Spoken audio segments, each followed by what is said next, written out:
Потресната приказна за 28-годишната мајка на 3 деца успеа да ги стопли срцата на целата македонска јавност, но не и на свекорот и братот на сопругот. Штипјанката Елена Манасиева, која со помош на хуманите луѓе доби топол дом, од вчера заедно со своите 3 малолетни деца е на улица. Манасиева, која во моментот сама се грижи за нив, пред камерата си отвори душата и раскажа како доцна во ноќта ја избркале свекорот и братот на нејзиниот сопруг, кој во моментот издржува казна затвор.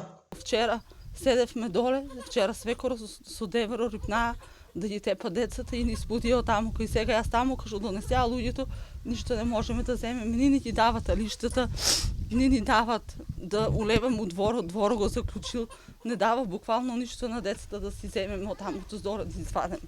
Семејството месецот ги поминува со скромни 7.000 денари што ги добиваат од државата. Пари за кирија нема, па во моментот е згрижена кај нејзините родители. Ни солзи бара помош од државата.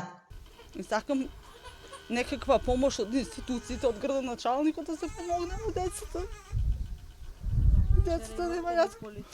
Од Центарот за социјални работи немаат информации за последниот инцидент, бидејќи Елена се уште им се нема обратено за помош, но веднаш по новинарските јавувања рекоа дека ќе излезат на терен за да постапат согласно нивните ингеренции.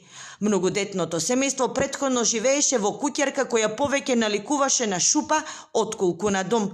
Откако на социјалните мрежи беа објавени фотографии од субстандардните услови во кои живееја 3 малолетни деца, за нив се заложи штипскиот хуманитарец Александар Ѓорѓиев. Мајстори работеа без никаква надокнада и од куќарката која прокиснуваше од најмали врнежи на дожд и снег направија топол дом.